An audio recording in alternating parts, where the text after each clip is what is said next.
Part 64. Fortunate Young Gentleman. Author, Rong Xiao Rong. Chapter 632. The text of Ruyi Xiaolang Jun, Chapter 629, Shocking the World is actually very unfair. King Kong deliberately hit Tang Ning's boat, but Tang Ning could not order the manager of Tianrunji to hit it back. Because he is a prince, at the top of the privileged class in the capital and even the entire Chen state, it is natural for him to bully others, and others bullying him is a violation of the royal dignity.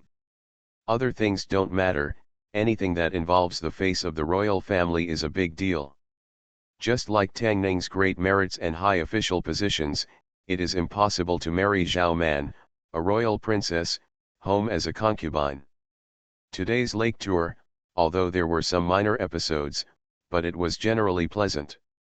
In fact, the scenery and climate in Jiangnan are better than the capital, but many times, it is not important to enjoy the scenery, but the people who enjoy the scenery together are important. Compared with the heavy affairs in the government office and the intrigues in the officialdom, Tang Ning still likes to go out for a walk with his family and blow the wind. Of course, it would have been better if King Kong hadn't made trouble. It was a rare and relaxing moment for the family. King Kong's intrusion was like throwing a small stone into a calm lake. Even if it only caused a little ripple and was quickly smoothed out, it would still be a little uncomfortable for Tang Ning, who couldn't tolerate any sand in his eyes. Revenge cannot be taken in person. If King Kong's boat was really sunk, it would directly make Emperor Chen lose face. Even if Emperor Chen would not punish him too much for this matter, there was no need to cause such trouble. After all, there is a long way to go. Tang Ning's energy in recent months has been focused on the Ministry of Works.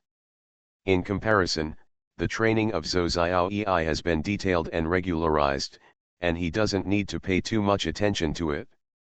Old Zheng had already drawn all the equipment diagrams of the heavy cavalry yesterday. If Zheng had never been on the battlefield and had never seen heavy cavalry before, Tang Ning could chop off his head and let him kick it like a ball.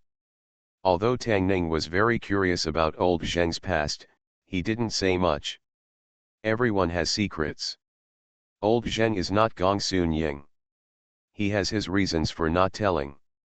Tang Ning will not go to great lengths to get to the bottom of things and threaten to kill him if he doesn't tell.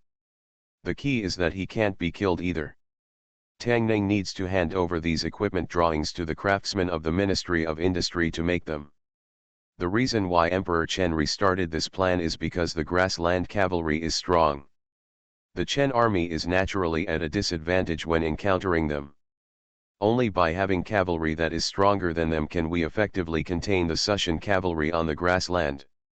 Due to limited conditions, even the Wanyan tribe, the largest tribe on the grassland, does not have many heavy cavalry. Because they are poor. Not only do they have no money, they also lack iron and mature forging technology, but Chen has all of these. What Emperor Chen wants is to create a cavalry that is stronger than the grassland people. Even if the heavy cavalry itself has the disadvantages of being not flexible enough and having poor mobility, their advantages on the grassland are enough to cover up these shortcomings. Tang Ning looked at Lao Zheng and asked casually, "Have you seen heavy cavalry before?" Lao Zheng shook his head, "No." Tang Ning asked curiously, "If you haven't seen it, what are you drawing?" Lao Zheng said, "I have studied it." Lao Zheng talked about inappropriate nonsense one after another. Whenever Tang Ning asked about serious matters, he returned to his nature of not being able to get anything out of it. After asking this, Tang Ning didn't plan to ask any more questions. The Ministry of Works has many and complicated things to do. Tang Ning gave the drawings to the craftsmen of the Ministry of Works and asked them to make a set first to see the effect. After that, there were some miscellaneous matters of building bridges and paving roads. Emperor Chen was not very enthusiastic about building palaces. Recently, a large amount of silver has been invested in the transportation post road in the northwest, which can be said to be truly prepared for wartime. The Ministry of Works also needs to come up with some strategies for the floods in several states. In addition to its own affairs, the Ministry of Works also needs to cooperate with other departments. Several university scholars have applied to His Majesty to build a large official residence for poor officials to live in, so that they can go to court and go to the government every day. These matters must be implemented by the Ministry of Works. The Ministry of War wants to produce a batch of new weapons and send them to the Northwest, and the Ministry of Works is also required to supervise their production. The Ministry of Revenue sent some scrap scales, and the Ministry of Works was required to make some new ones, and it also needed manpower. The Minister of Works was on sick leave, and the Vice Minister was on a business trip. All these things had to be handled by Tang Ning himself. But these things were all important matters. The construction of the post road in the Northwest could not be delayed, and the military equipment of the Ministry of War could not be delayed. The scales sent by the Ministry of Revenue were official weights, which were replaced every 2 years, so they could be postponed a little. As for the official residences recommended by the Grand Secretary, they needed carpenters, which did not conflict with other things and could be arranged immediately. Before that, Tang Ning had to calculate the budget for the heavy cavalry and report it to Emperor Chen. Tang Ning didn't even eat a few bites of food for the whole day. By the afternoon, he was so busy that he felt dizzy and leaned back in a chair, thinking that he could fall asleep if he closed his eyes. He was actually a lazy person. What he hated most was this kind of busy life. He worked so hard for Emperor Chen, it would be a bit unreasonable for him not to marry off his daughter. After the Ministry of Works was closed, he could not go home, but had to go to the palace first. Of course, this time he went to the palace not to discuss the marriage of his daughter with Emperor Chen, but to report the budget for building heavy cavalry. Emperor Chen was still in the imperial study, but he was not reviewing memorials, but testing the 3 princes. Tang Ning stood aside, waiting quietly. The one who spoke now was King Duan. He stood in the palace and cupped his hands and said, "Father, the threat from the grassland is becoming more and more serious today, and the land of the western regions has become disloyal. I believe that it is important for civil servants to manage the court, but it is important for military officers to guard the borders, is the prerequisite for peace and prosperity for the country and the people. Now that there is chaos in the Northwest, the imperial court should expand military training, select more generals, and send them to the Northwest." Although the Chen state did not emphasize literature over martial arts and did have martial arts exams, the popularity of martial arts exams was extremely low in comparison. Ordinary people did not even know that there was such a thing. The suggestion put forward by King Duan is very suitable for the current situation of Chen state. Expanding the military examination will attract many young people with ability and dreams. The civil examination can only lead to officials, but the military examination can lead to the title of Marquis. The rebellion in the Northwest is very important. For Chengguo, it is a huge trouble, but for others, it is not an opportunity to soar into the sky and benefit future generations. Xiaoju, Lu Jun, and others went to the western regions and grasslands with this in mind. Tang Ning was not surprised that Prince Duan could make such a suggestion. He had the Tang family behind him to make suggestions, and the counselors in the government were not just freeloaders. Judging from Huang Chen's expression, he should be very satisfied with Prince Duan. Emperor Chen looked at Prince Duan with admiration in his eyes and said, "Very good, I have been thinking about this recently. I will leave this matter to you." "Thank you, Father." King Duan cupped his hands and bowed, "My son, I will live up to your father's trust." Emperor Chen looked at King Huai and said, "Do you have anything to say?" King Huai cupped his hands and said, "I feel that Brother Duan Wang is absolutely right. What the court lacks now is generals. I feel that when the court expands martial arts, it can relax the restrictions on family background, so that it can recruit more people talents." King Huai's words are just a supplement to King Duan. There is nothing outstanding, but there are no omissions. King Duan glanced at King Huai secretly, with a trace of displeasure in his eyes. Emperor Chen had no expression on his face. He looked at King Duan and said, "What King Huai said makes sense. You can handle this matter as you please." King Duan cupped his hands and said, "My son, I obey."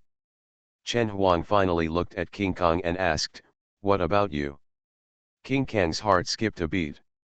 If he had known that his father was coming to the palace today to take the school exam, he would have asked Mr. Su to prepare it for him in advance.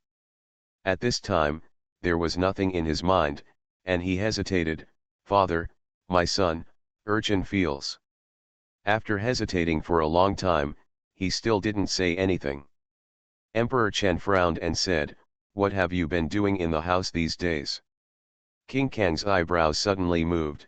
He looked at King Duan and said, "Father, what the two royal brothers just said is what I want to say, I." Chen Huang waved his hand impatiently and said, "Okay, okay, you can go down." Prince Kong thought he had escaped danger and slowly exited the palace. As he left, he looked at Tang Ning with an incomprehensible look. After reading the meaning in his eyes, Tang Ning couldn't help but feel a little amused. Among the three princes, Emperor Chen's favorite was obviously Prince Duan. If Prince Kong was smarter or more diligent, he might be able to catch up. If he continues to be stupid like this, he will have no chance of being crowned king. If this situation continues, if nothing happens, the fringe King Huai and the idiot Kong Wang will become the stepping stones for King Duan to ascend to the throne. If King Duan is kind, King Huai may be sent to a remote area.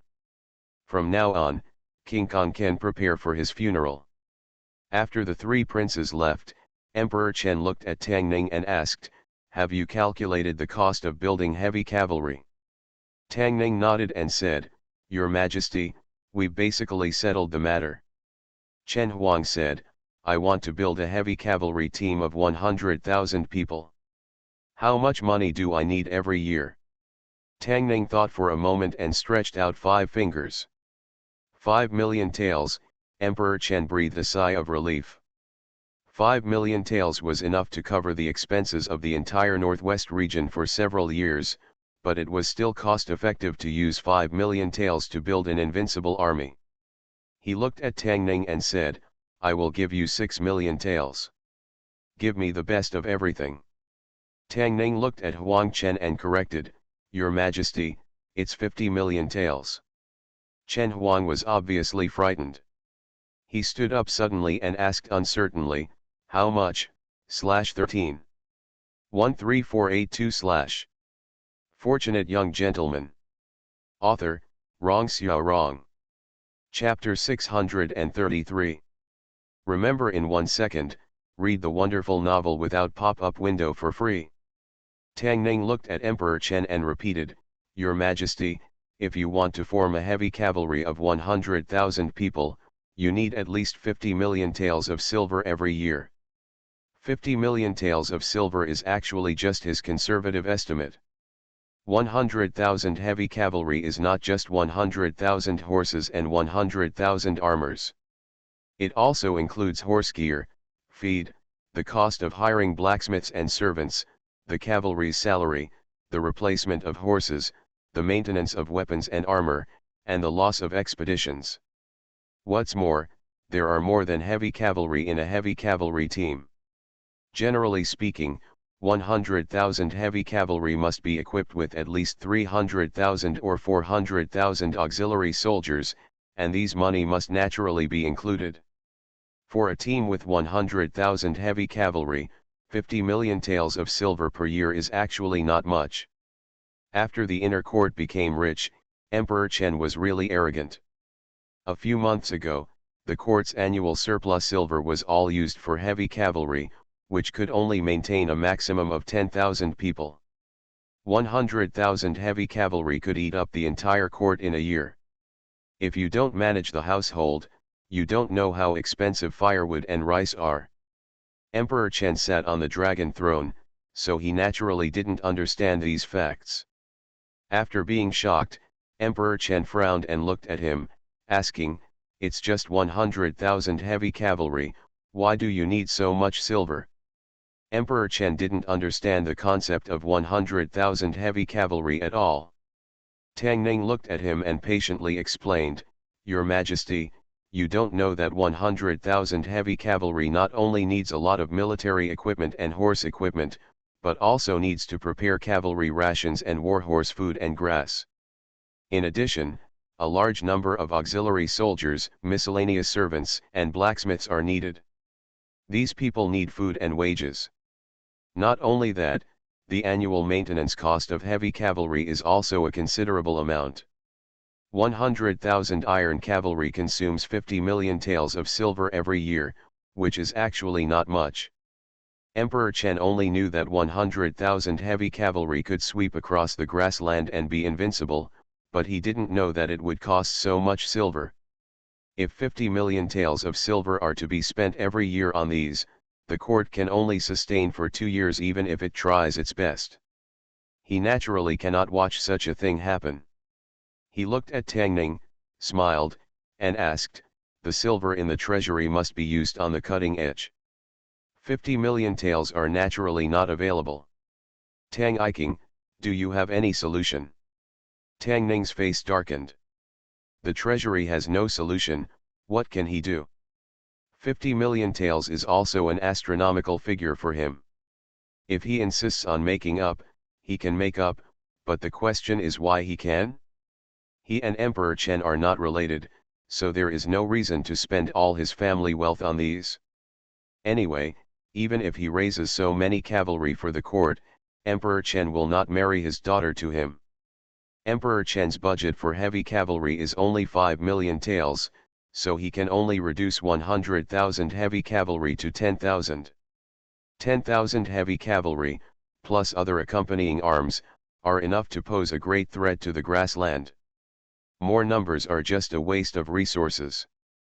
Tang Ning was unlucky to meet such a capable emperor as Emperor Chen.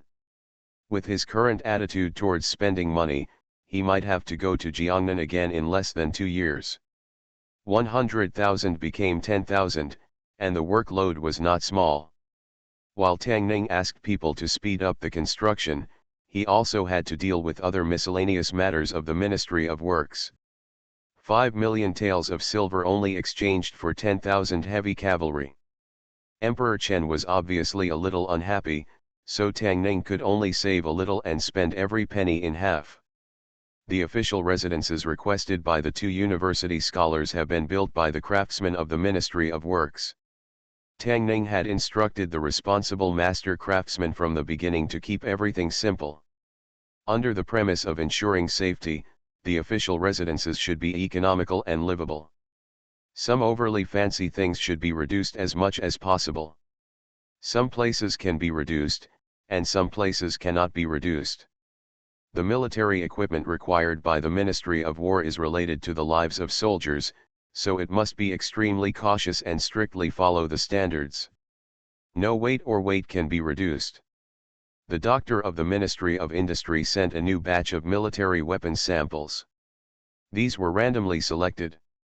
Before handing them over to the Ministry of War, the Ministry of Industry had to inspect them first. Tang Ning picked up a mo-dao with one hand. This knife was very heavy and it would be very difficult to wield it. Each mo-dao weighed 15 catties, which was about 10 kilograms when converted into the measurement unit of later generations. Ordinary knives weighed only 3 or 5 catties. Ordinary people naturally could not use such knives.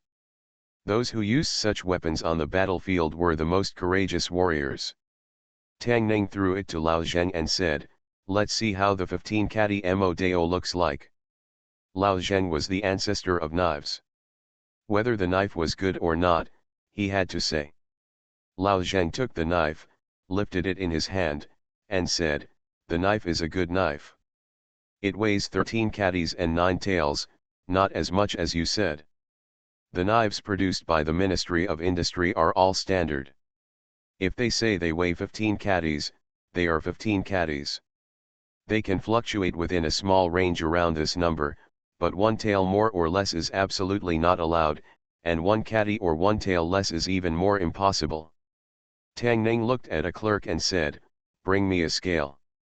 The Ministry of Industry has a variety of scales specifically used for weighing. The man brought a scale specifically used for inspecting military equipment, weighed it, and said, "My lord, this knife weighs exactly 15 caddies, no mistake." 15 caddies insisted that it was 13 caddies and 9 ounces. Old Zheng was the most honest butcher Tang Ning had ever seen. No wonder their butcher shop was so prosperous. 15 caddies of meat only cost 13 caddies and 9 ounces. It would be strange if the business was not good. Tang Ning looked at old Zheng and said, "You may not have touched a knife for many years.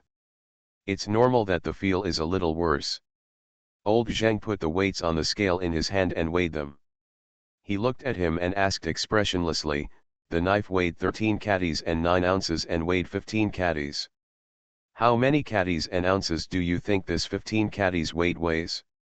It stands to reason that Lao Zheng, who has been selling pork for more than 10 years, should be very sensitive to weight and is unlikely to make an error of more than 1 kilogram.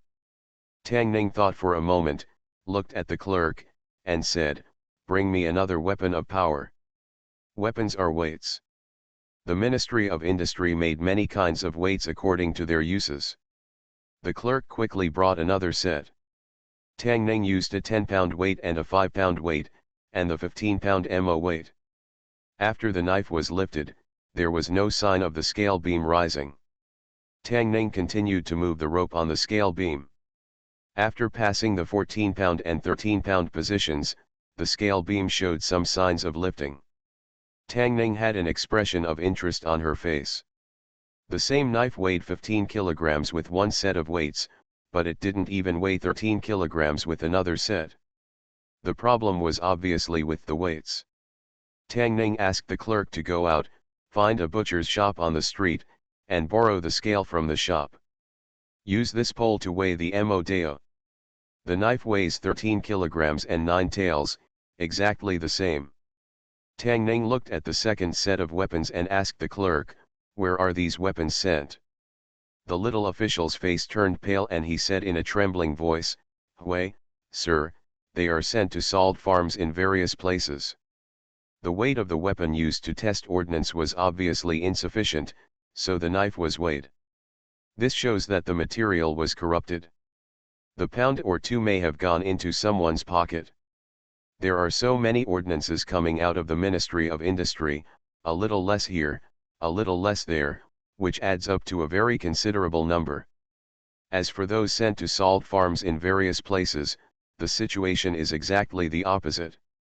Although the Chen state specialized in salt and iron, it also allowed merchants to get involved. They bought salt from the imperial court and sold it at a prescribed price in places designated by the imperial court.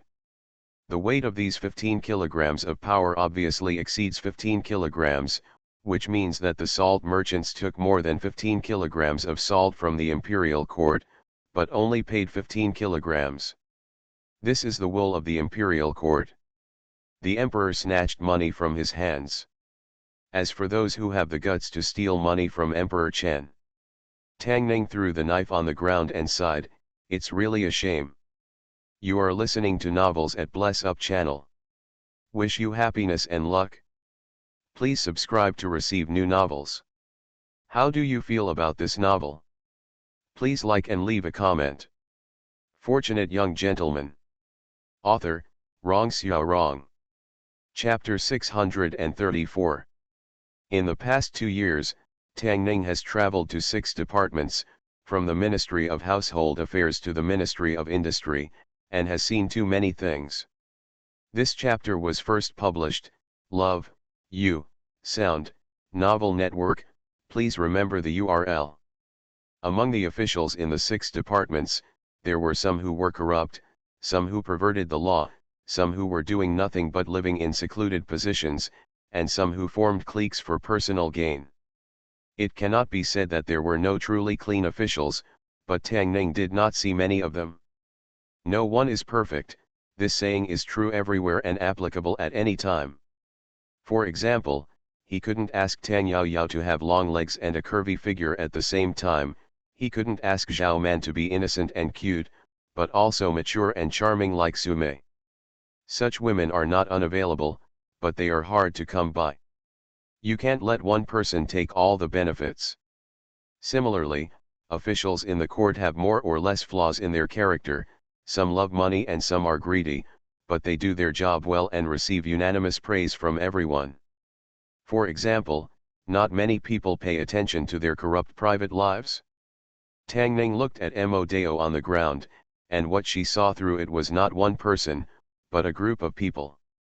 Going all the way from the salt works in various places to the Ministry of Industry, making these problematic tools, and then bypassing the Ministry of Industry's inspection procedures and transporting them to local places is not something that can be done by bribing one or two people.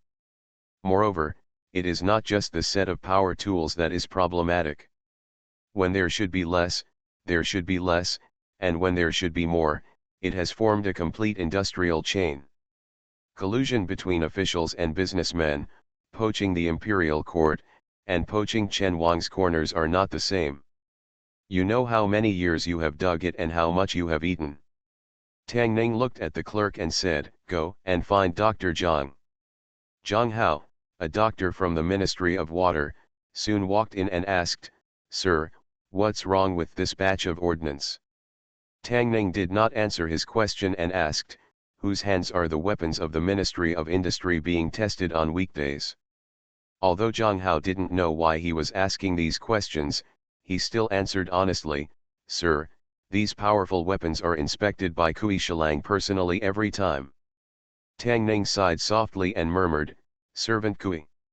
Tang Ning actually didn't want to be called a scapegoat, but he had been carrying the blame for so long that he couldn't take it off even if he wanted to, and no one would listen to his explanation. Zhang Hao looked at him and asked tentatively, "Sir, is there something wrong with this batch of power weapons?" "Arrest all the craftsmen who make the weapons." Tang Ning nodded, looked at him, and said, "Master Zhang, be prepared to shoulder a heavy burden." "Ah," Zhang Hao looked at him doubtfully and asked, "What kind of burden?" "In the morning. The recent mourning dynasties have lasted for a long time, and the current situation has changed. The court has to make a large number of arrangements every day to deal with any changes that may occur in the future. At this time, King Duan and the Minister of Hubei had been in a stalemate in the court for a long time. The reason for the stalemate is the expansion of the martial arts competition. His Majesty has appointed King Duan to take charge of this matter. However, the martial arts competition does not mean that it can be expanded. Expanding the venue requires money, the examiner's remuneration requires money, and arranging competitions requires money. It was established to attract talents. Bonuses also require money, and all of this money needs to come from the treasury. But getting money from the Ministry of Revenue is not an easy task. It often requires a lot of bargaining, and you can only get the lowest amount. In the past, King Kong and King Duan never cared about money in order to gain the right to speak in the court. If the Ministry of Household Affairs gave little, they would make up the rest. But today is different from the past. Duan Wang's family had suffered a huge blow and was in disarray. The Tang family that Duan Wang relied on had also been robbed of their money in Jiangnan. Now Duan Wang is very poor. "I can't get much money out." The Minister of Hubei looked at King Duan and wondered, "Your Highness, 2,000 taels of silver cannot be more. Now that the war in the northwest is tense, Your Majesty has even donated the money from the inner palace, and all the remaining silver from the national treasury has been used. Northwest can't afford much money." King Duan looked at him, frowned and said, "Isn't what I am doing to support the Northwest and expand the martial arts to provide more generals to the army? Can't Master Qian even see this clearly?" Seeing that King Duan had to argue with the Minister of the Ministry of Finance for so long even for thousands of taels of silver, King Kong showed a smile on his face and said, "The Emperor brother can't blame Mr. Qian. The national treasury is tight, and every sum of money must be used wisely. As princes, we should share the worries of our father and the court. It is only a few thousand taels of silver. The emperor's brother can just take it from the palace. If the emperor's brother is short of money, it is better to take 5 taels of silver from the emperor's brother first. Qian Liang, how about it? All the officials looked at each other in confusion. What King Kong said was clearly meant to be helpful, but actually meant to be sarcastic. He was mocking King Duan for not being able to come up with a mere few thousand taels of silver, and once again revealed King Duan's scars. As we all know, King Duan relied on the Tang family, and most of the Tang family's financial resources came from the Su family in Jiangnan. A few days ago, Tang Ning went to Jiangnan and ransacked the Su family's house. All the property belonged to the imperial court. The Tang family lost their money bag, and Prince Duan naturally had no money either. King Kong is different. Behind him are the small and medium-sized dignitaries in the capital. Although a number of them have been dealt with in the past few days, the situation is undoubtedly much better than that of King Duan. King Duan could naturally hear the deep meaning in King Kang's words. If he accepted King Kang's gift, wouldn't it mean that he couldn't even part with a few thousand taels of silver, but instead let King Kong lose the advantage? He looked at King Kong and said calmly, "Brother, I don't need to worry about this matter. If you are in a tight situation, 2,000 taels of silver will be enough." King Kong waved his hand and said, "We are all one family, there is no need to be polite." Prince Duan glanced at him and said, "Brother Huang understands your wishes. I can still handle this small matter." The officials were already used to King Kong Duan pretending to be brothers and sisters in the court. Several officials came forward to report some things, and then they saw someone walking out of the crowd at the front. There are rules for standing in the court. The official standing further forward has a higher official position and greater power. When everyone saw the figure standing clearly, many people couldn't help but thump in their hearts. Tang Ning spoke out, and the chickens and dogs were restless. This is a rule that all the officials have concluded since he has been traveling in the 6 divisions.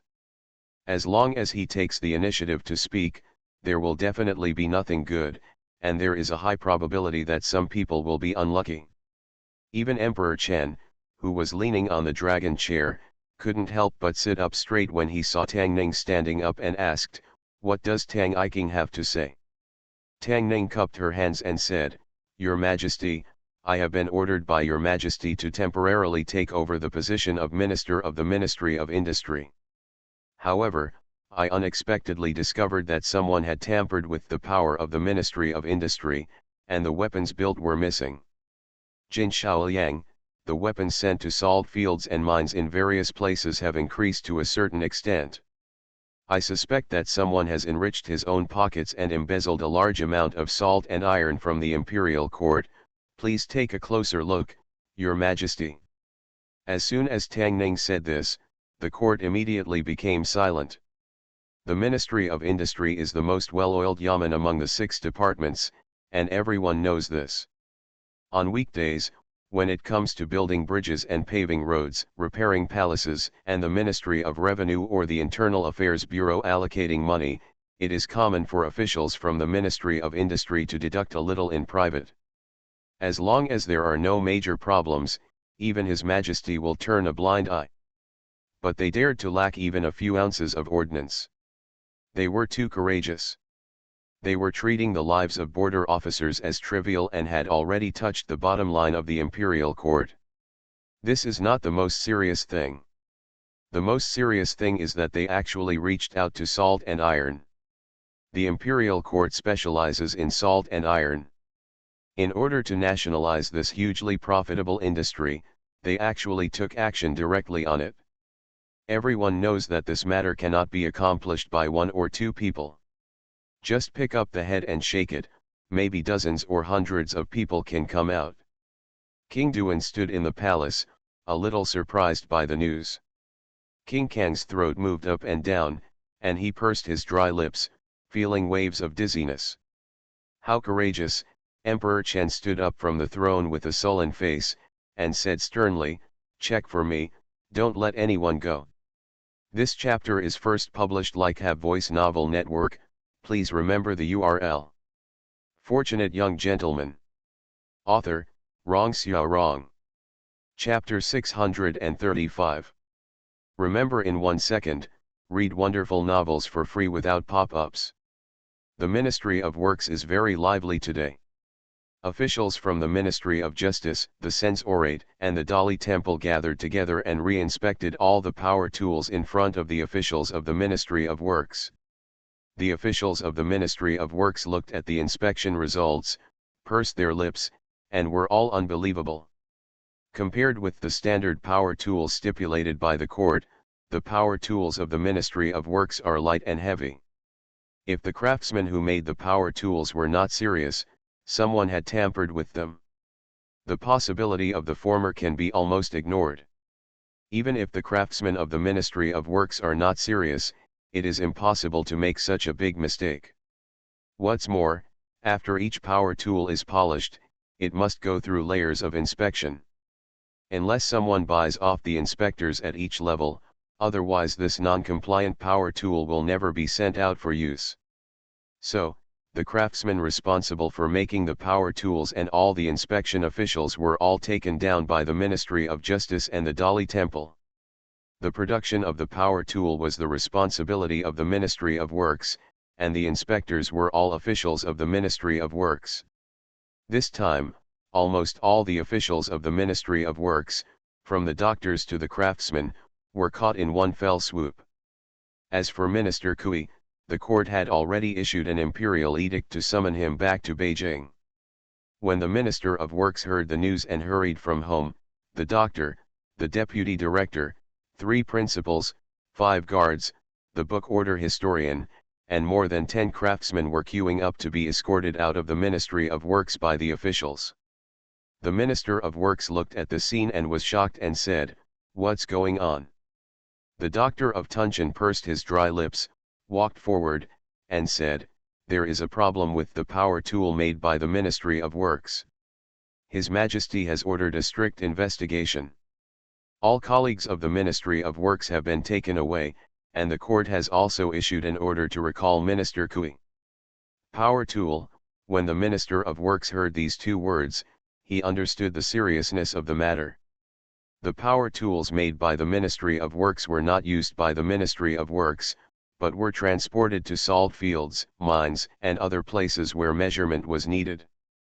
The Ministry of Works had a problem with its power, and the entire state of Chen was involved. Tang Ning had met the Minister of Works in the imperial study before, and he walked up to him and said, "Is the minister's condition better?" The Minister of Works looked at him, and the next moment he held his head and said, "The doctor said that it will take a few months of recuperation before he can recover. During this period, the Ministry of Works will trouble you, Mr. Tang." "This is my duty." Tang Ning smiled and said, "Don't worry, Mr. Shangshu, the Ministry of Works will be handed over to me." The Minister of Works looked at him and pursed his lips. "Don't worry, how can he be assured, how dare he be assured?" He had only been away from the Ministry of Works for a few days, and only 3 of the 4 departments of the Ministry of Works were left. In the past few months, his Ministry of Works was still unknown. Although he was a little angry, he didn't want to stay in the Ministry of Works anymore. The mess that the Jinx had caused himself should be left to the Jinx himself. The things involved in these things would give him a headache even if he was involved. After the Minister of Works left in a hurry, Tang Ning also left the Ministry of Works and went to the Ministry of Revenue. These tools came from the Ministry of Works, and Kui Shilang of the Ministry of Works should bear the main responsibility. When he is recalled to Beijing, someone will ask for punishment. However, the problems of the salt fields and mines need to be investigated by the Ministry of Revenue. The major salt merchants need to register with the Ministry of Revenue before they are qualified to sell. As soon as he walked into the Ministry of Revenue, Qianchuo, the Minister of Revenue, came out and said with a smile, "I have prepared everything for you, Lord Tang." Minister Qian seemed very positive. Tang Ning could understand that this incident involved not only the Ministry of Works, but most of the salt merchants in Chen State would be dragged into the water. Once their crimes are verified, they will not only have to spit out all the money they have eaten over the years, but also pay several times the fine. People with poor family backgrounds may lose everything. Unlike the fines in Jiangnan, this time the fines were imposed openly and above board, and all the silver collected had to be turned over to the national treasury. If Emperor Chen had any shame, he would not want to play tricks on this. Tang Ning handed the materials provided by the Ministry of Revenue to the Dali Temple. Just after he returned to the Ministry of Works, an eunuch sent a message that His Majesty had summoned him. He walked into the imperial study, and the Dali Temple was reporting to Emperor Chen. Your Majesty, including the Langzhong of the Ministry of Works, the officials and craftsmen of the Ministry of Works have admitted the fact of counterfeiting the power tools, and confessed that the mastermind, the Minister of Works, Kui Min, embezzled the silver allocated by the court and colluded with salt merchants from all over the country. The physical evidence was in front of them, and it was useless for the officials and craftsmen of the Ministry of Works to argue. The Dali Temple made them all confess in a very short time. What needs to be done next is nothing more than summoning the Minister of Works back to Beijing to question him, and carefully investigating the salt merchants from all over the country. Those who can pay the fines will pay the fines, and those who cannot pay the fines will have their homes confiscated. The court will never be merciful in such matters. Emperor Chen looked at him and said in a deep voice, "This case is jointly handled by the Dali Temple, the Ministry of Justice and the Censorate. Anyone involved in the case, no matter who it is, will be punished according to the law." The Dali Temple, the Minister of the Ministry of Justice, and the Censorate all bowed their hands in agreement. Emperor Chen waved his hand and said, "Okay, you can go down, Tang Ning stay." After the three left, Tang Ning stepped forward, bowed his hands, and said, "I wonder what important matter your Majesty summoned me to the palace." Emperor Chen stood up, looked at him, and asked with some expectation, "How much silver can the court collect this time?" Tang Ning really didn't know, and shook his head and said, "Your Majesty, I can't estimate it. The Ministry of Revenue is already investigating this matter, and the results should be out soon." Although he couldn't estimate the specific number, if Emperor Chen wanted to use this money to support his 100,000 cavalry, it would be a daydream. The amount of silver recovered by the court this time was not small, but compared with Runzhou, it was naturally not worth mentioning. After all, what Tang Ning brought back from Jiangnan was half of the richest prefecture in Chen State, more than what Chen State earned from decades of salt and iron monopoly. Even if the fine was added, it would not exceed 10 million taels. Emperor Chen looked at Tang Ning as if he was looking at a cash cow. In fact, Tang Ning was his cash cow. Whenever he was short of money, he would send him a large sum of silver. Looking around, there was only such a caring minister in the whole court. Thinking of something, he looked at Tang Ning again, coughed lightly, and said, "If you encounter such a thing again in the future, you should report to me first." Tang Ning looked up at Emperor Chen, whose face was not red and breathless, and said, "I obey your order." In addition, Emperor Chen thought for a while, his face darkened, and said, "This case involves more than one or two people. You go to investigate it yourself, and the Ministry of Justice, the Dali Temple, and the Censorate will assist you. Don't let any fish slip through the net." Kongwang Mansion. Kongwang's face turned pale, and he paced in the hall with an anxious look. Soon, a man walked in from outside quickly and said anxiously, "Your Highness, I have found out clearly." King Kong looked at him fiercely and asked, "What happened?" The man said, "All the officials of the Ministry of Works have been arrested. The court has sent people to arrest the Minister of Works and bring him back to Beijing for questioning. His Majesty ordered the Ministry of Justice, the Dali Temple, and the Censorate to thoroughly investigate the case." King Kang's body swayed, and he finally stabilized by holding the table. He looked fierce and gritted his teeth and said, "The Ministry of Works is already foolproof, how could there be any omissions? who would go to check the power tool for no reason. The man thought for a while, looked at King Kong, and said, "Your Highness, this matter was instigated by Tang Ning. Did he know that the Minister of Works was your man, so he deliberately?" King Kong said angrily, "This king has no grudges against him." The man looked up at King Kong and said, "Your Highness, you hit his boat a few days ago." King Kong looked at him in a daze and asked, "Just because of this?" Fortunate Young Gentleman. Author, Rong Xiao Rong. Chapter 636. Chapter 633 of the text volume of Ruyi Little Man, a collision recorded in the annals of history. Your Highness has forgotten that that person is very careless and will retaliate. Otherwise, why would he inspect that weapon for no reason? King Kong could no longer hear clearly what the servants of the palace were saying. The minister of the Ministry of Industry was his man. Not many people knew about this. The ordnance built by the Ministry of Industry was lacking, but the powerful weapons used by the Ministry of War for inspection, is also built by the Ministry of Industry, and there will be no omissions at all. With the Minister of the Ministry of Industry watching, who would check this? Most of the money withheld by the Ministry of Industry went into his coffers. If this matter is investigated further, sooner or later it will be found on his head. That wasn't what worried him the most. What he was worried about was the matters in the salt field and mines.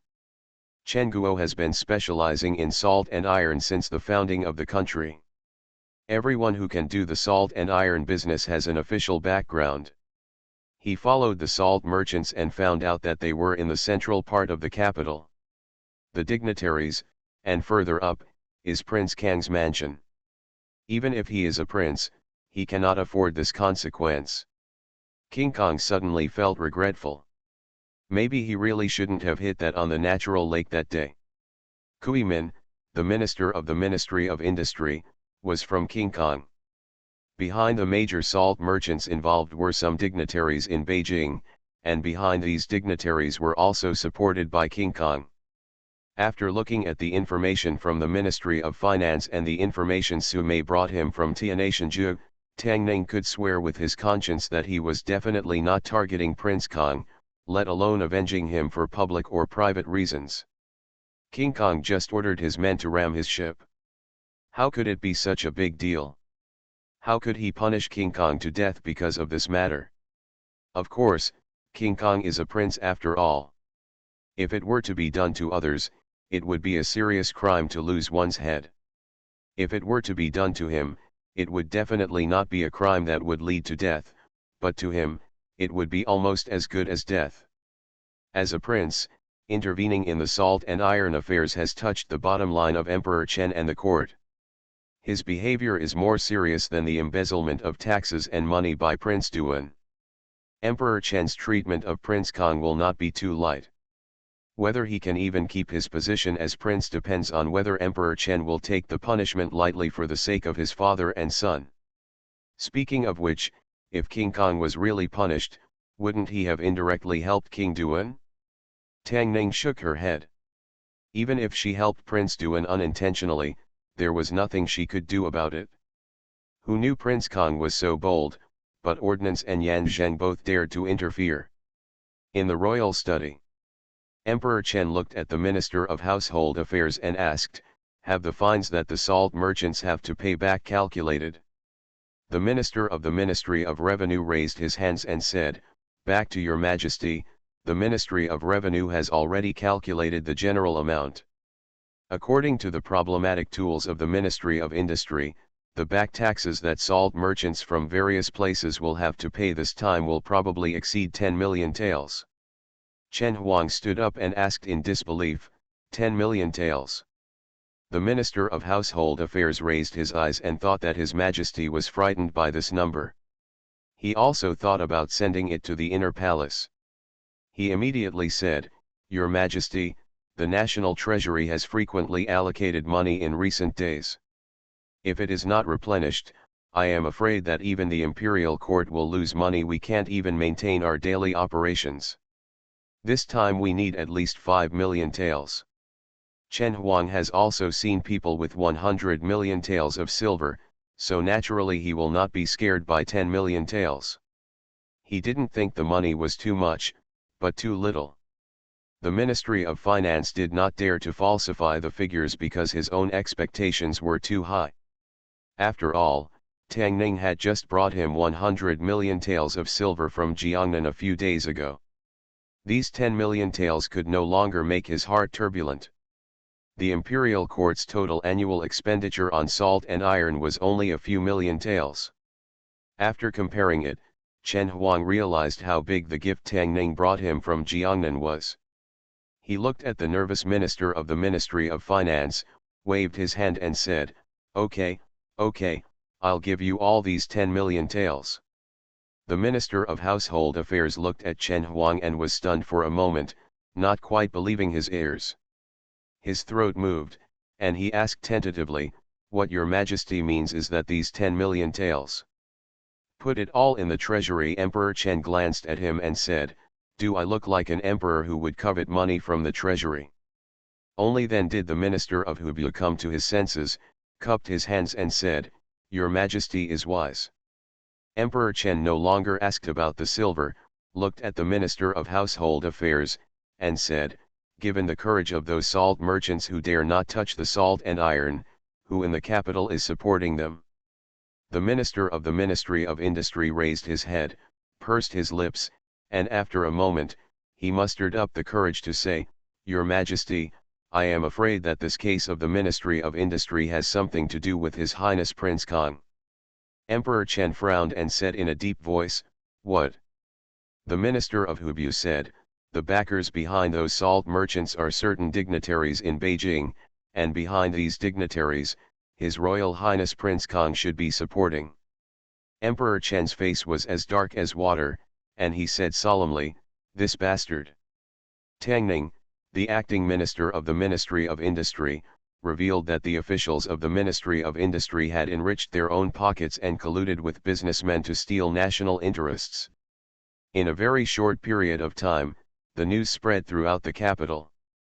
This is almost the most serious fraud case that has occurred in the capital and even in Chen State in recent years. The broom star is still a broom star, and his power should not be underestimated. He only stayed in the Ministry of Works for a few days, and he destroyed the entire Ministry of Works department, making everyone in the Ministry of Works officials in danger. Yan was fined and suspended from office. If this case is found to be related to him, the position of the minister will not be stable. Of course, the people in the capital all applauded when they heard the news. The fewer corrupt officials in the court, the happier they would be. The Lang Zhong and Yuan Weilang of the Ministry of Works have been arrested and imprisoned, and the Vice Minister of the Ministry of Works has also been recalled to the capital to be questioned. Not only that, His Majesty is determined to catch all the officials related to this matter, and several officials in the court have been investigated one after another. At the same time, some rumors that seem true or false have spread among the people. It is said that the Lang Zhong of the Ministry of Works withheld the silver for military equipment, and a large part of it was given to King Kong, and the salt merchants, whose backers in the capital are also King Kong, the culprit of this case of the Ministry of Works, is in the palace of King Kong. These news were just rumors at first, but after careful investigation, people were shocked to find that the two cases of the Ministry of Works pointed directly at King Kong. Even if it was not his fault, it was inseparable from him. There are also rumors that the reason why King Kong was investigated this time was because he offended Tang Ning, the acting vice minister of the Ministry of Works, a few days ago. This time, the incident was the revenge of that petty jinx against him. Some people saw with their own eyes that a few days ago, on the lake of Tianrunju in the capital, King Kong ordered people to deliberately hit Tang Ning's cruise ship. The narrow-minded Lord Tang did not retaliate at that time, but a few days later, he took away King Kang's firewood. The small lake in Tianrunju was artificially dug and the area was not very large. Every year when the season was right, it was a good place for many dignitaries in the capital to play. With so many cruise ships, it was inevitable that there would be bumps and collisions. On weekdays, if you hit someone else's boat, at most you would say sorry or pay some silver. This time, King Kang's collision on Tianrunju Lake was probably the most serious in history. This collision will surely go down in history. He withheld the silver allocated for military equipment and interfered in the salt and iron policy. Even if he was a prince, he could not be exempted from the crime, not to mention that there was Prince Duan who was watching him all the time, and he would definitely not miss this opportunity. His collision on Tianrunju Lake was likely to have led him astray in his bid for the throne. Regarding this historical event that could change the political situation, there is a rhyme in the market: there are thousands of waterways, but safety is the most important. If you don't sail in a standardized way, you will lose half of your throne. You are listening to Novels at Bless Up channel. Wish you happiness and luck. Please subscribe to receive new novels. How do you feel about this novel? Please like and leave a comment. Fortunate Young Gentleman. Author, Rong Xiao Rong. Chapter 637. Ruyizilang Jun Text Volume Chapter 986. The dust settled shortly after Chen State declared war on the western regions. The western regions, grasslands, Chu State, and Haoliang all declared war on Chen State at the same time. Within a very short period of time, Chen State falling into a situation of embarrassment from all sides. There is no doubt that the cause of the series of events is Chen Guo's attitude towards the western regions. Chu State has a marriage alliance with the western regions, so it is not surprising that it would support the western regions. But since when did the grassland and Haoliang establish such a close relationship with the western regions that they would not hesitate to declare war with Chen State for the sake of the western regions? Regardless of the reason, there is one fact that the people and officials of Chen State are well aware of. That is, Chen State has a little difficulty in dealing with the western regions, and it will definitely not be able to withstand the siege of the four countries. If the armies of the four countries cross the border, Chen State will be completely destroyed in less than a month. Their Chen country has reached the point of life and death. And all this is because today's emperor, regardless of the advice of the court officials and the opposition of the people, forcibly launched troops in the western regions. It is the people who suffer the consequences of the country's subjugation. This directly leads to the fact that before the court has come up with any countermeasures, the people have already exploded. The people spontaneously organized themselves and signed the letter of the people, requesting His Majesty to withdraw the order to attack the western regions and negotiate peace with the four countries. Negotiating peace is the general trend, and Chen Guo has to bow his head. If he does not bow his head, he will suffer the end of his country. The public discussion about this goes far beyond peace talks. There are even voices calling for His Majesty to abdicate in favor of others. Your Majesty, without his order, the Chen State would not have fallen into a situation where everyone in the world was the enemy. Nourish the temple. Chen Huang had been sitting on the chair for a day and a night, his face was haggard and his eyes were dull. What was placed on the table was the Book of 10,000 People, which was submitted by the people of the capital, asking him to order the withdrawal of the troops. The tens of feet long silk was densely printed with the fingerprints of hundreds of thousands of people. Outside Yangshen Temple, hundreds of officials knelt on the ground and jointly petitioned him to withdraw his order to attack the western regions. In the hall, Wei Jian slowly walked over, carrying a bowl of soup, and comforted him, "Your Majesty, eat something. You haven't eaten for a whole day. My son has rebelled against me, my ministers have rebelled against me, and now even my true subjects must rebel against me." Emperor Chen did not look at the soup.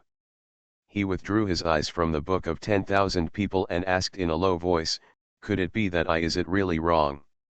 Wei Jian put down the soup, was silent for a moment, and then said, "Yes, Your Majesty is wrong." Chen Huang raised his head and looked at Wei Jian slowly. This was the first time he heard such words from Wei Jian in the past decades. This was the first time he didn't follow his lead. Even you think I'm wrong, Emperor Chen asked in a hoarse voice. Emperors are supposed to be ruthless. What's wrong with me doing this? Wei Jian lowered his head and asked in a low voice, if your majesty is not wrong, then what fault does his highness King Huai have? If your majesty is not wrong, why do you often dream of the queen and concubine Yang, and ask for their forgiveness in your dreams?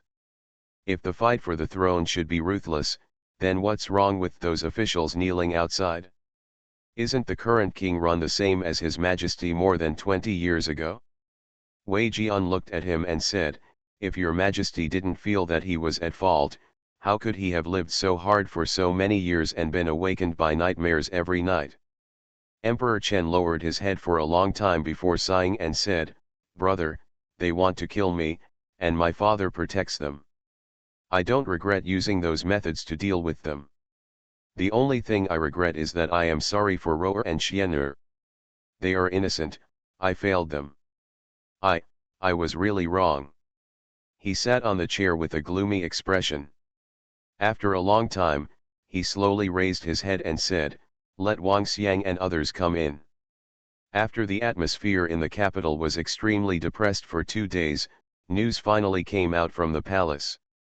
A notice with His Majesty's jade seal was posted at the entrance of the palace. Every piece of news on the notice was earth-shattering. Nearly a month after declaring war on the western regions, His Majesty finally changed his focus and sent envoys to the western regions to negotiate peace. At the same time, the envoys to Chu, the grasslands, and Haoliang were also preparing to leave. In addition, the edict establishing Run Wang Zhaoyuan as the crown prince was finally issued today. After today, the young crown prince will supervise the country's administration and take charge of state affairs in place of His Majesty, who is ill. The people in the capital breathed a long sigh of relief. For them, there was not much difference whether King Zhong became emperor or King Run became emperor. As long as the 4 countries could withdraw their troops and stop invading Chen state, they would be satisfied.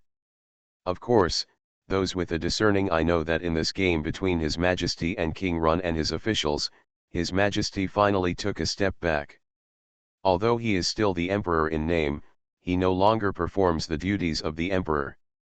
The sentence that the prince oversees the country's administration and is in charge of state affairs explains everything. His Majesty's actions before establishing the crown prince almost plunged Chen Guo into eternal disaster. It is enough to show that he is no longer suitable to sit in that position. Although King Run is young, there are many capable ministers in the court. With their assistance, Chen Guo's the situation will definitely improve slowly. The letters of credence for the peace talks were rushed to Wanzhou, Shenzhou, Fengzhou and other places. When the news of the withdrawal of troops from various countries came from the front, the stone in everyone's heart finally fell. At this time, Tang Ning was standing at the gate of Runzhou city, holding a letter in her hand, and the expression on her face was particularly wonderful. After leaving the capital, they took a detour to Jiangnan and did not arrive in Runzhou until today. It was not until this moment that Tang Ning received the news from the capital.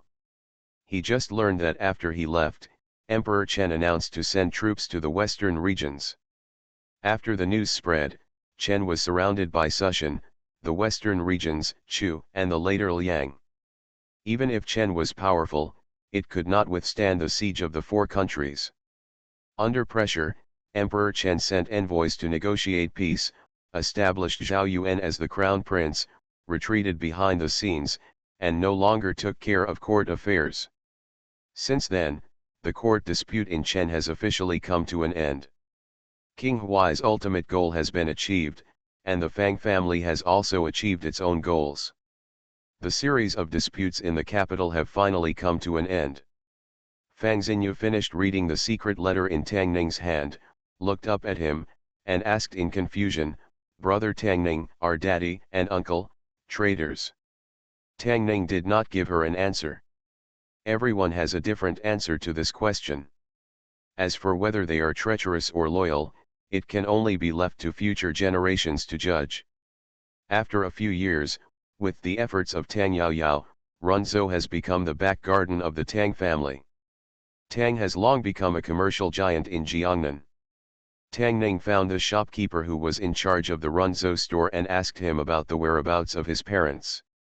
2 months ago, the master and the lady left Jiangnan after the shopkeeper told him the news.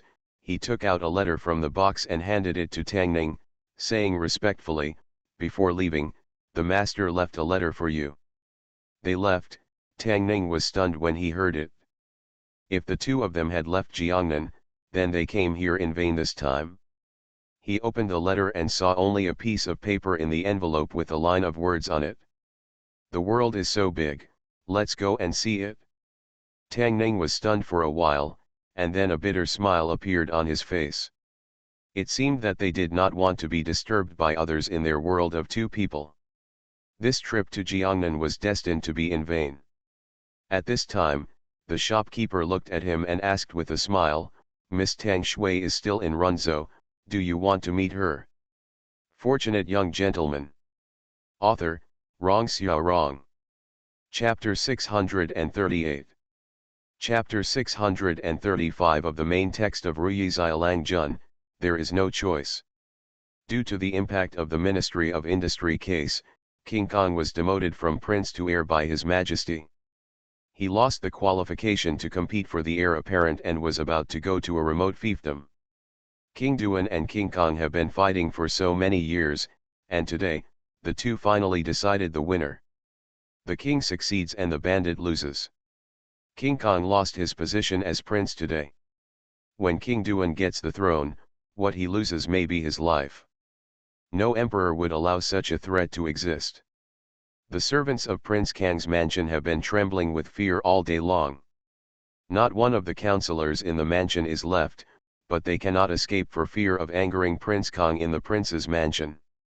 No one knows what terrible things he will do in anger. Things to come. During lunchtime, a servant delivering food had no choice but to approach the main hall where King Kong was. He stood at the door holding the dinner plate and said in a trembling voice, "Your Highness, it's time to eat." There was no sound from the hall. The servant gritted his teeth and pushed open the door. When he looked into the hall, the expression on his face suddenly froze. The plate in his hand fell to the ground with a clang, and the food was scattered all over the floor. I saw a piece of white silk thread passing through the beam on the roof of the palace, and Prince Kong was hanging straight on the white silk thread. The servant was so frightened that he shouted loudly, "Come here, come quickly, Your Highness committed suicide." Royal Study Room. Chen Huang sat above, obviously unhappy. He read a memorial for a long time without turning a new page. Wei Jian walked in from outside the palace and said, "Your Majesty, concubine Zhang Xian has been kneeling outside the palace for more than an hour." Concubine Zhang Xian was the mother concubine of King Kong. This time King Kong was demoted and exiled. After going to court, concubine Zhang Xian knelt at the door of the imperial study and begged for mercy for King Kong. Emperor Chen snorted coldly and said, "There is nothing to kneel down.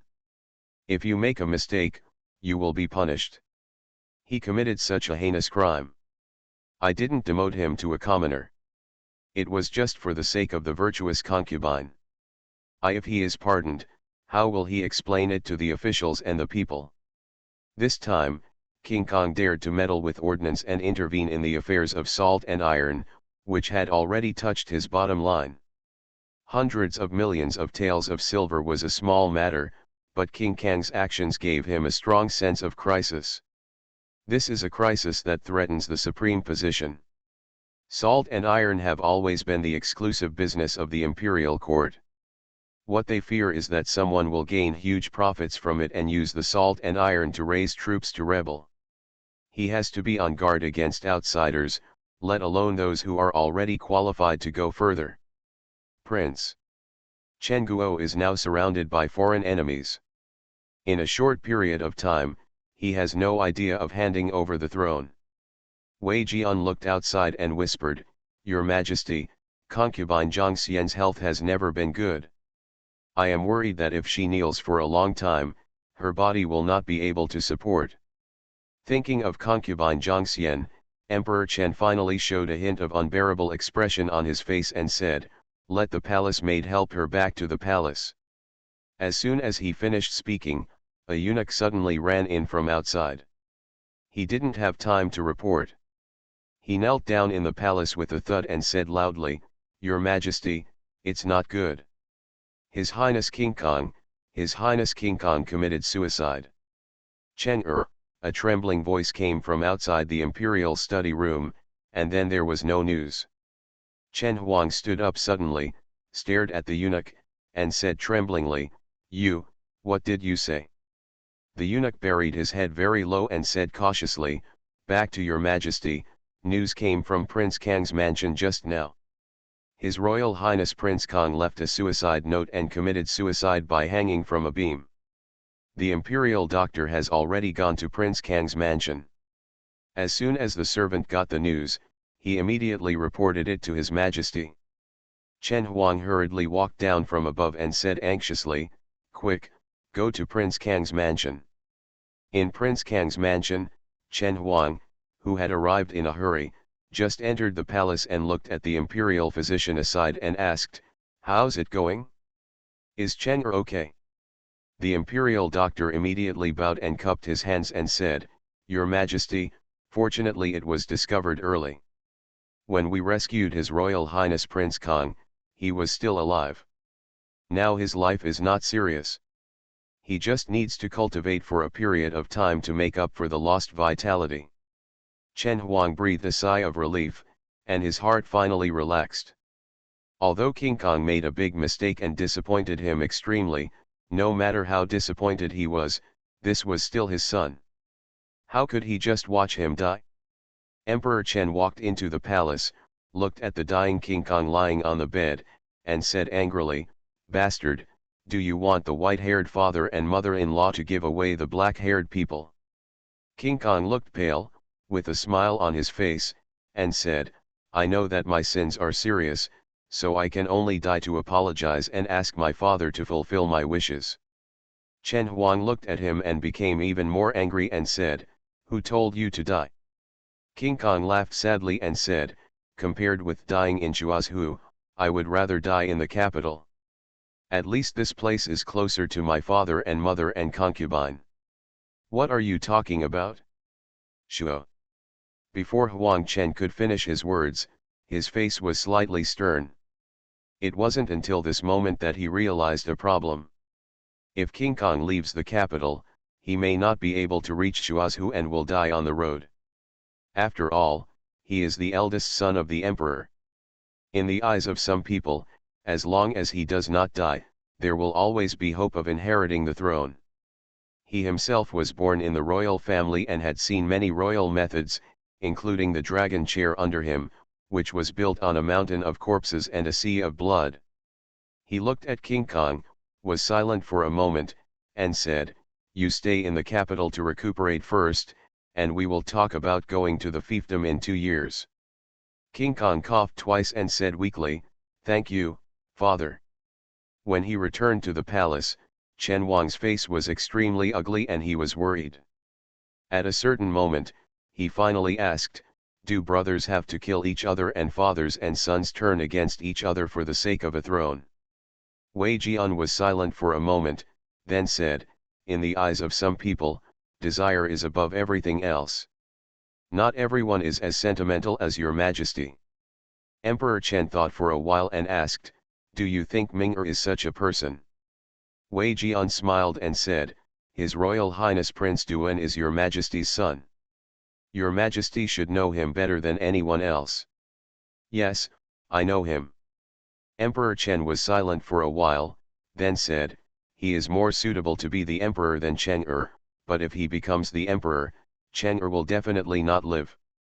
He thought for a while, waved his hand and said, "Forget it, when the time comes, send him to Chu State and let him live his rich and prosperous life in peace for the rest of his life. This is all I can do for him." He said this lightly, but if it were spread out, it would definitely cause a shocking wave in the court. This seemed to be just a casual sigh from him, but it had already revealed the ownership of the throne in his heart. Unfortunately, There were only two people in the imperial study at this time, and no third person heard these words. After Emperor Chen finished speaking, he looked at Wei Jian and said, "Call Ming'er over." Kongwang Mansion. Mr. Su walked into the palace, looked at the maids and servants in the palace, and said, "You all go down."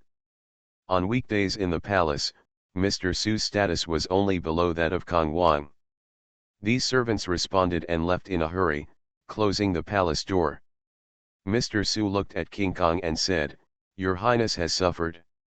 Compared to death, this little suffering is nothing." King Kong sat up from the bed and said with a smile, "Does this count as my death once?" Mr. Su said, "I hope that after this time, your Highness will be able to wake up completely." "The previous King Kong is dead." King Kong looked at him and suddenly said, "Shouldn't I thank Tang Ning? Without him, I wouldn't understand these things." Mr. Su narrowed his eyes and said, "Your Highness, don't provoke that person again. Tang Ning is not your enemy, but Prince Duan is. You have persuaded me not to do this more than once.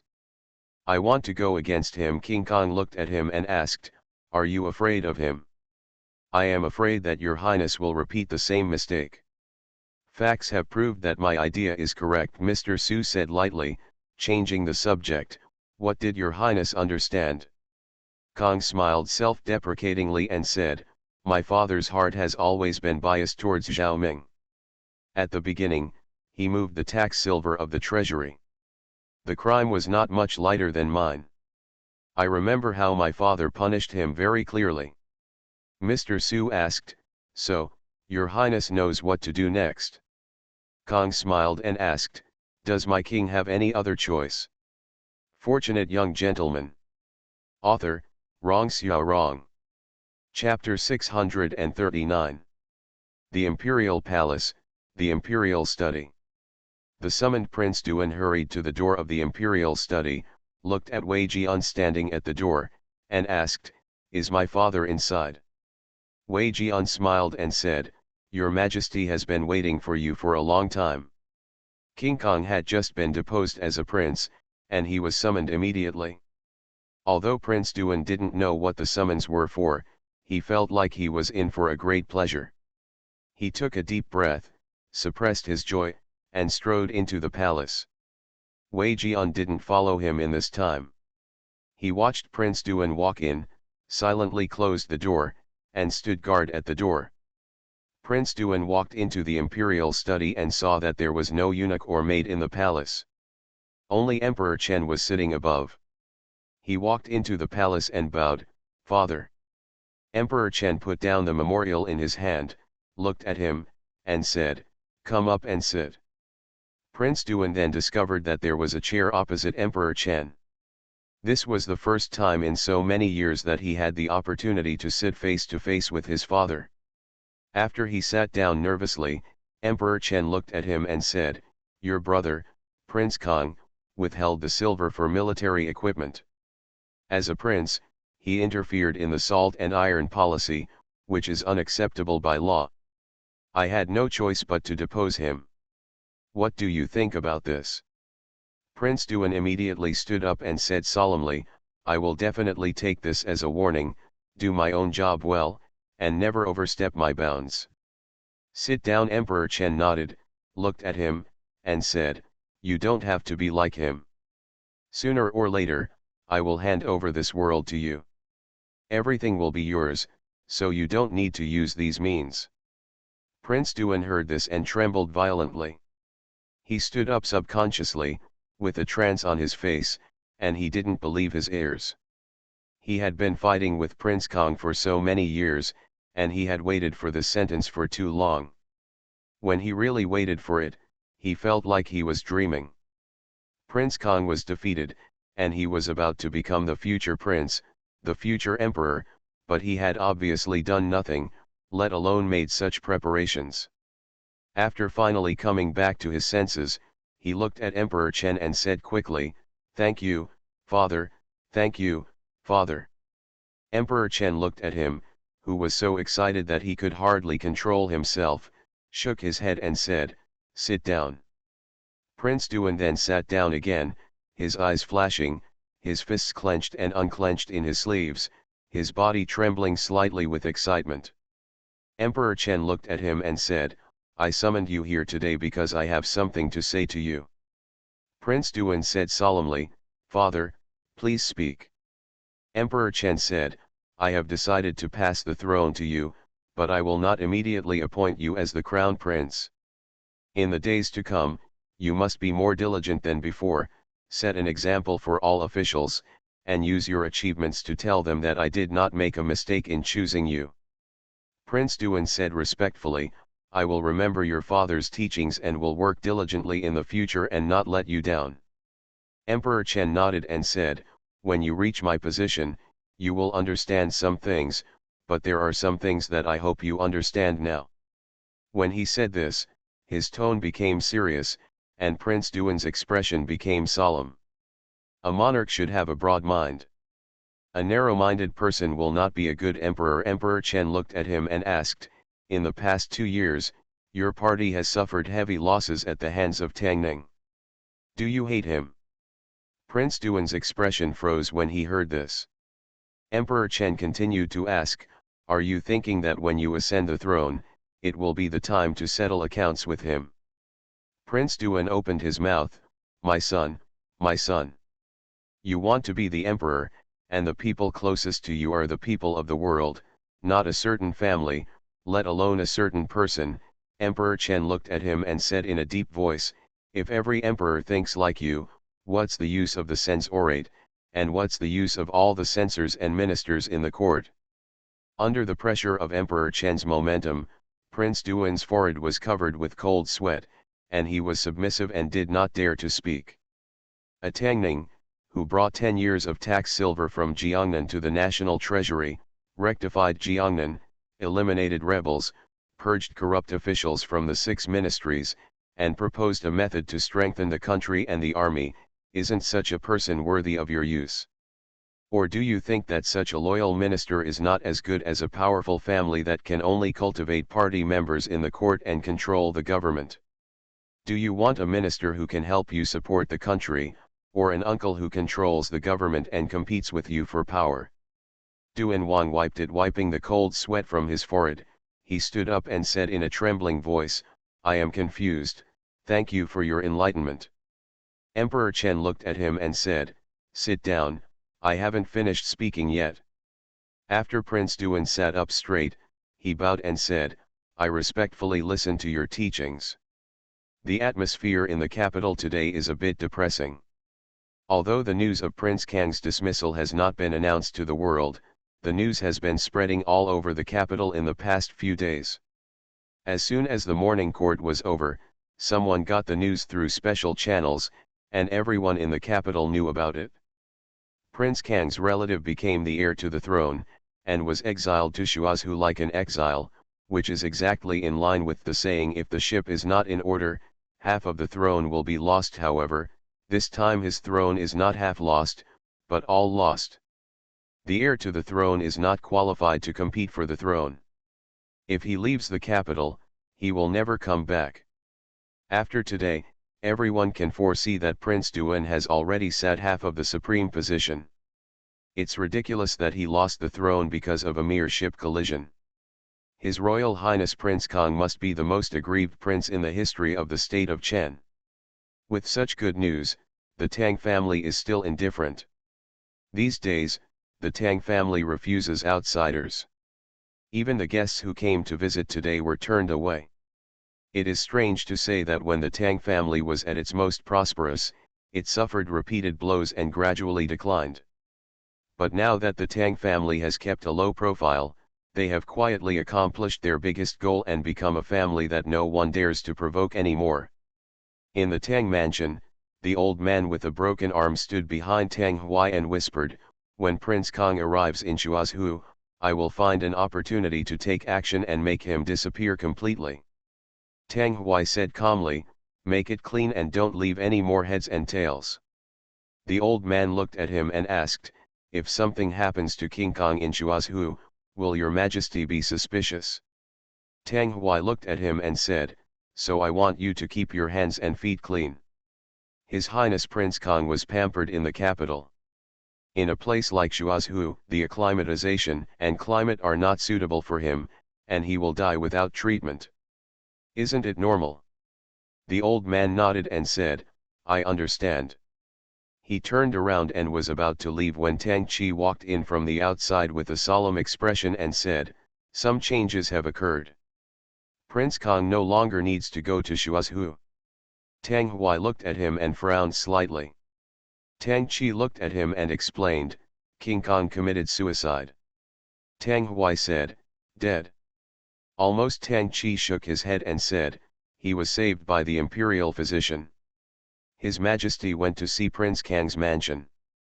It is said that he was asked to stay in the capital temporarily to recuperate his health without going to Shuazhu. Bitter meat scheme. Tang Hui looked out the window and said, don't give up yet. Ignore Tang Ning for the time being. Tang Hui shook his head and said, let's keep an eye on Prince Kong and see what he wants to do. Tang Chi nodded and said, I understand. According to the Tang family's plan, after King Kang's death, the overall situation in the capital has been decided, and the Tang family and Prince Duan will no longer have any opponents or obstacles in the capital. By then, it will be the time for the Tang family to recover those old debts from Tang Ning. As long as Prince Duan becomes the crown prince and can substantially participate in government affairs, it will be nothing to deal with a powerful minister. However, I don't know who gave King Kong the desperate idea to commit suicide to win His Majesty's sympathy, so that he could avoid going to Shuazhu and stay in the capital. Even though he has become the heir, he is still the eldest prince. If Prince Kong does not leave, the Tang family and Prince Duan will never be able to rest assured. Before that, they would not take action against Tang Ning. If they give King Kong an opportunity, everything they have done before will be in vain. When Tang Chi walked out of the room, he breathed a sigh of relief and murmured, how lucky. You are listening to novels at Bless Up channel. Wish you happiness and luck. Please subscribe to receive new novels. How do you feel about this novel? Please like and leave a comment. Fortunate Young Gentleman. Author, Rong Xiao Rong. Chapter 640. The Ministry of Works was in the spotlight in the court a few days ago. The Assistant Minister of the Ministry of Works was recalled to the capital to be questioned, and the Minister of the Ministry of Works was suspended for 3 months. All the miscellaneous matters of the Ministry of Works were piled up in Tang Ning's hands. Today is a rare day off. Tang Ning did not go out shopping with several ladies. He sat in the yard, basking in the sun and enjoying Ching'er's massage. The case of the Ministry of Works has been basically concluded now, and the Ministry of Justice and the Dali Temple are finishing up. Dozens of officials in the court have been implicated. Fortunately, the highest position is only the Assistant Minister of the Ministry of Works, who is a 4th-rank official, and it has not caused turmoil in the entire bureaucratic system. There are still a lot of jinchi waiting to fill the vacancies in the Ministry of Personnel. There has never been a time when the official positions in the state of Chen are in greater supply than demand.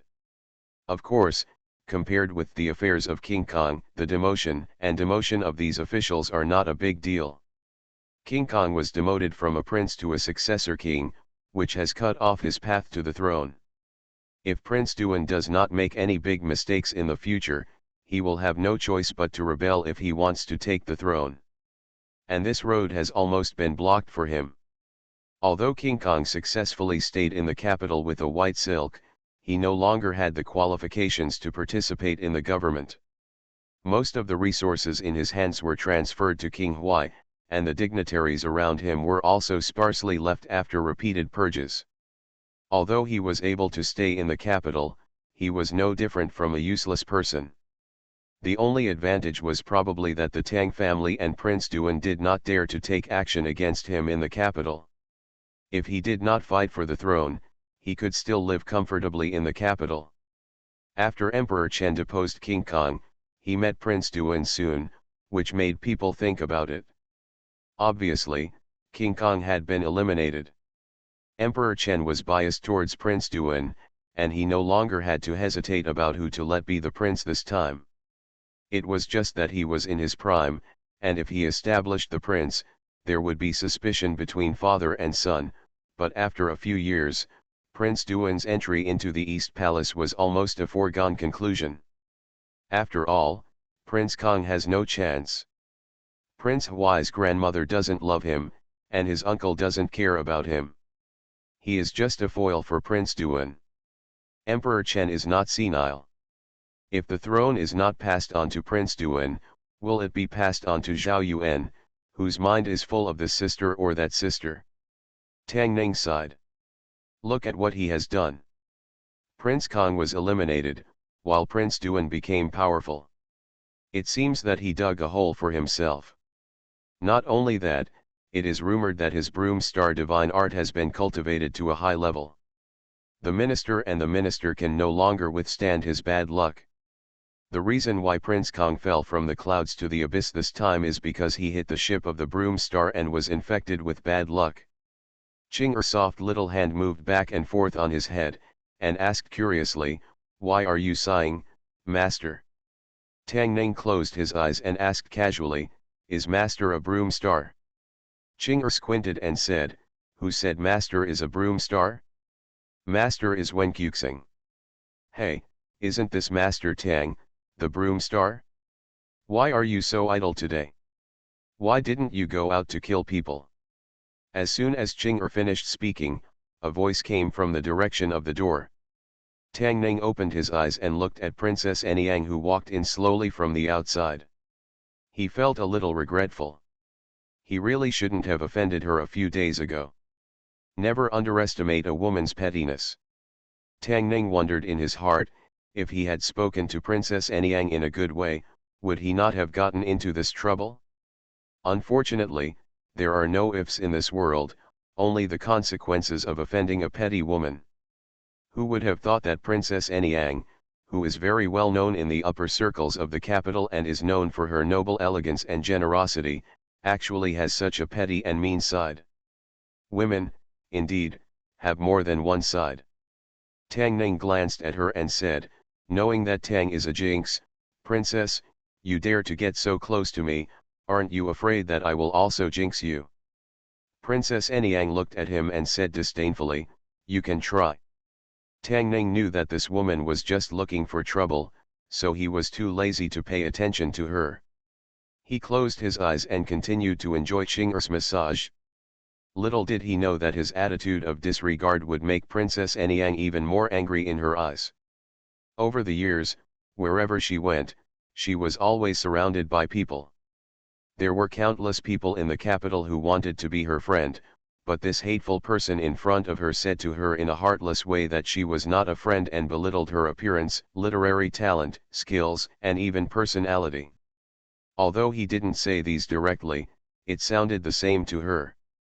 Tang Ning didn't argue with her because she was called a jinx, but Qing'er showed a dissatisfied expression on her face, pouted her lips, and said, "Son-in-law is not a jinx, son-in-law does good things, and people on the street say that son-in-law is a good official, a great master." Seeing the little maid behind Tang Ning, Princess Anyang was furious. She was not angry that day, but the little girl's words made her extremely ashamed and angry, and what made her even more ashamed was that she said the truth, and she couldn't refute a word, so she became even angrier. Princess Anyang curled her lips and said, "What does the little girl know?" Qing'er straightened her chest and said, "I'm not small at all." Princess Anyang's eyes swept across her chest, and she looked down subconsciously, secretly spitting in her heart. Although this little girl is young, she is not small at all in places where she should be small at this age, which makes her, who is a few years older, feel a little envious. Qing'er looked at her, looked her up and down, and said, "The princess is not small either." Princess Anyang was stunned, secretly happy in her heart, and asked, "Where is not small?" "The butt is not small." Qing'er looked at her and said, "People say that a big butt is good for fertility. The princess will definitely give birth to a big fat boy in the future." "You?" Princess Anyang pointed at her, her face flushed. Some parts of her body were indeed plumper than those of ordinary women. This was also her trouble. Even Tang Shui, with whom she had the closest relationship, was not showing up every day. It would be a shame to make such a joke with her and use such words to praise the village woman to her. She pointed at Qing'er in embarrassment and was about to speak when Zhongyi, Tang Yaoyao and others walked in from outside and said in surprise, "Why is the princess here?" Princess Anyang quickly retracted her outstretched fingers, and the scowl on her face turned into a smile. She returned to her ladylike appearance and chuckled, "I'm here to see Xiao Man." Xiao Man stepped forward, took her arm, and said, "Sister Anyang, let's go in and talk." Princess Anyang left surrounded by them. Tang Ning had to admit that she was still very popular among the women in the capital. Xiao Man regarded her as a sister, and Xiaoai and Xiru also regarded her as a friend who had no taboos. Qing'er ran forward, knelt down, and beat Tang Ning's legs, and said with a smile, "Uncle, the princess is like two people in front of us and Miss Zhe." Tang Ning pinched her face and said, "How can you say that the princess has a big butt?" Qing'er said innocently, "But her butt is really big, don't you think so?" Tang Ning thought for a while and said honestly, "It's quite big." After saying that, he pinched Qing'er's face again. I don't know when the little girl Qing'er learned bad things and actually led him astray. Whether Princess Anyang's butt is big or not is not the point. The point is that Prince Duan has now officially come to the stage. In this way, won't the Tang family have to make further progress? Tang Mansion. Prince Duan visited the Tang Mansion today, and the two Tang brothers personally saw him off. When they were leaving, Tang Qi looked at him and said, "Although Prince Kong remains in the capital, he is no longer a threat to us. Your Highness does not need to worry." As for Tang Ning, Prince Duan waved his hand and said, "Don't worry about Tang Ning's affairs anymore. He is not my enemy. There is no need to go against him everywhere." Tang Qi was stunned and looked at him in surprise. Before today, Prince Duan had always regarded Tang Ning as a shame to the Tang family and wanted to get rid of her. This was completely different from his current attitude. King Duan waved his hands to the two of them and said, "Uncles, please go back. I have left." Tang Huai looked at King Duan's leaving figure, his eyes narrowed slightly, and he asked slowly, "Do you feel that he is beginning to look like a different person?" Tang Qi looked at him and asked, "Who does he look like?" Tang Huai watched King Duan's carriage start and said, "Like your Majesty." Tang Qi smiled and said, "He is your Majesty's biological son, so he naturally looks like your Majesty." "It's different." Tang Huai shook his head and said, "He is starting to look like an emperor." Tang Qi frowned and said, "What do you mean?" Tang Huai looked at him and asked, "If you were the emperor, would you choose Tang Ning or the Tang family?" Warm reminder, if you find that clicking the next page will force you to jump to other websites, please use the chapter error or contact us at the bottom to inform us. We will handle it as soon as possible. Thank you for your understanding. Fortunate Young Gentleman. Author, Rong Xiao Rong. Chapter 641. Tang Qi was silent for a moment and asked, "You mean, His Highness plans to recruit him?" Tang Huai said, "Abandon grudges, use them if they are useful, and discard them if they are useless. This is the way an emperor should behave. Don't forget that he is no longer King Duan, but the future emperor." Just now, Prince Duan was in the Tang Mansion, and he had already revealed the conversation he had with His Majesty that day. Although Prince Kong was in the capital, he was no longer qualified to compete with him. He would be able to successfully take the throne in 2 years at most. Tang Qi frowned and said, "Then what should we do?" Tang Huai waved his hand, turned around and walked back to Tang Mansion, and said calmly, "This is a consensual matter after all. Even if he is willing, some people are not willing, which will only make things more beneficial to us." Tang Ning unexpectedly received a letter from the palace.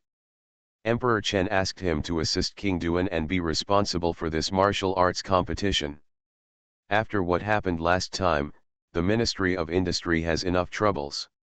A large amount of ordnance needs to be remade, all power tools need to be recalibrated, and armor equipment for 10,000 heavy cavalry must be built. At this critical juncture, the Ministry of Industry needs to be remade. Many craftsmen of the ministry were also arrested. The time was tight and the tasks were heavy.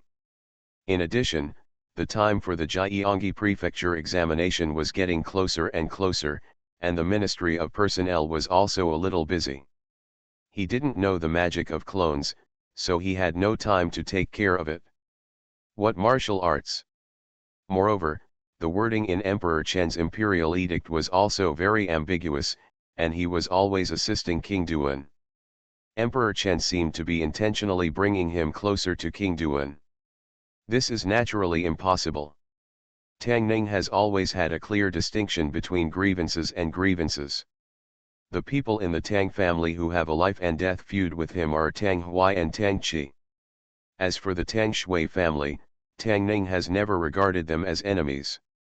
Before coming to the capital, he had no grudges with concubine Tang Hui and Prince Duan, but Prince Duan and the Tang family were in the same boat. The two had been fighting openly and secretly for so long, and Prince Duan suffered a greater loss at his hands than Prince Kong. How can people get along with each other in peace? However, the imperial edict cannot be disobeyed. There are still a few days before the martial arts competition begins. By then, you will naturally know what Chen Huang and Duan Wang mean. Before that, he still had to be busy with the Ministry of Works. The minister was suspended and the minister was dismissed. He was responsible for all this alone. It was indeed a bit tiring. He had to choose a minister of the Ministry of Industry as soon as possible. The staff department was also very busy these days, and the work department suddenly had so many vacant positions that needed to be arranged. Seeing Tang Ning in the work department, Fang Hong directly left the matter to Tang Ning. When Tang Ning arrived at the Ministry of Works, she first summoned the remaining 3 directors to hold a small meeting.